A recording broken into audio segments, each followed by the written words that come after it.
Recherche des bénévoles, on va en parler avec Anne, bonjour. Bonjour. Vous êtes membre de SOS Amitié dans notre département. En quelques mots, SOS Amitié, ça sert à quoi et depuis quand ça existe et pourquoi on a créé cette association ? Alors, SOS Amitié existe depuis 1960. C'est une association qui a été reconnue d'utilité publique en 67 pour la prévention du suicide. Alors, SOS Amitié, c'est pour créer du lien essentiellement. Donc, c'est une association donc solidaire, qui est aussi solidaire d'autres associations, bien entendu. D'ailleurs, c'est pour ça qu'on travaille aussi pas mal avec les CCAS, des municipalités, avec d'autres organismes et d'autres associations. Et là où la société crée énormément de fractures aujourd'hui, SOS Amitié est là pour créer du lien essentiellement. Alors vous recherchez des bénévoles, quel est le profil de bénévoles que vous recherchez et comment on forme des bénévoles à SOS Amitié et si on est intéressé, quelle démarche doit-on faire ? Alors SOS Amitié, juste pour parler un petit peu du tissu de l'association, nous sommes 2000 écoutants pour presque 4000 en France. En France. Pour presque 4 millions d'appels par an. Donc il est évident que nous ne pouvons servir en fait ces 4 millions d'appels et on en sert à peu près 2 sur 5. Donc ça veut dire qu'il y a 3 personnes qui ne peuvent pas joindre le standard. Voilà, 3. Bon après c'est pas tout à fait comme ça parce qu'on a un standard qui privilégie les primo-appelants, etc. sur la journée. Donc voilà, mais enfin ça ce sont des statistiques, comme toutes les statistiques, elles valent ce qu'elles valent. Et alors, pour être écoutant, que faut-il ? Alors, donc déjà, se manifester auprès de nous, savoir que c'est une association qui marche sur la confidentialité, l'anonymat donc des écoutants, et bien sûr, nous sommes formés.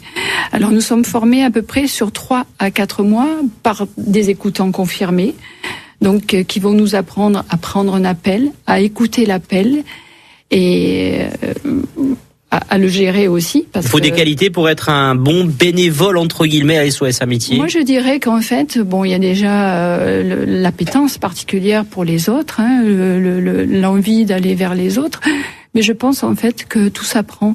Tout s'apprend en fait, parce que l'appel, il doit être géré dans l'empathie, pas dans la sympathie. La bienveillance. Alors, la bienveillance, tout à fait. Jamais de jugement. Donc c'est inconditionnel cette écoute-là. On accueille tous les messages, en fait, tout ce que les personnes veulent nous livrer. Et puis il est vrai que ce sont des liens de confiance. Vous sauvez des vies parfois à SOS Amitié. Vous évitez le suicide. Alors nous ne sommes pas psychologues, nous ne sommes pas. Mais on peut vous éviter le suicide parfois. Je pense effectivement. Après la menace au suicide, quelquefois c'est un appel au secours. Donc, comme nous disent aussi les psychiatres et les psychologues qui peuvent nous former, les appels au secours, on peut effectivement y répondre. On parlait du profil des bénévoles. Quel est le profil des appelants, des personnes qui vous appellent ? Donnez-nous quelques éléments sans entrer dans les détails. Mais il y a une tranche d'âge, il y a une cause, il y a un appel particulièrement pour une cause particulière ? Alors je pense que à SOS Amitié, nous avons en fait toutes les détresses. Beaucoup de solitude chez les personnes âgées aussi. La solitude, c'est quand même un mal du siècle. Ensuite, nous avons des enfants, de plus en plus, entre 10 et 14 ans. Souvent, ils préfèrent le chat, d'ailleurs, parce que c'est le téléphone, c'est le chat et c'est aussi la messagerie. Là, on parle de maltraitance ? On parle du harcèlement aussi, de maltraitance. On parle beaucoup de deuil. On parle de maladies psychiatriques aussi. Beaucoup de personnes nous appellent entre 2 rendez-vous chez le psychiatre qui quelquefois sont très éloignés. On oublie l'essentiel, Anne. Le numéro de téléphone à composer pour SOS Amitié, c'est important. Alors, car on parle de bénévoles, on parle d'appelants, de personnes qui vous appellent. Mais quel numéro on doit composer ? Alors le numéro c'est 09 72 39 40 50. Et quand vous vous loguez donc sur sosamitié.org, vous avez en fait tout ce qu'on vous dit pour remplir un formulaire et vous rapprocher de nous. Une dernière question, Anne, de SOS Amitié. Merci d'être avec nous sur Maritima. Quelle démarche doit-on faire si on est intéressé pour être bénévole dans votre structure, dans votre association ? Eh bien, appelez déjà, vous aurez déjà un écoutant. À ce numéro ? Exactement. On rappelle le numéro ?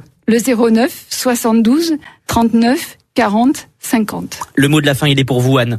Mais écoutez, moi je remercie beaucoup en fait Maritima et spécialement vous, Monsieur Manuel Danlois, de nous avoir fait un si bon accueil, car aujourd'hui c'est la journée de l'écoute, c'est-à-dire en fait que c'est une journée faite pour les appelants. Vous m'avez écouté, je vous ai écouté. Merci, merci d'avoir été avec nous sur Maritima.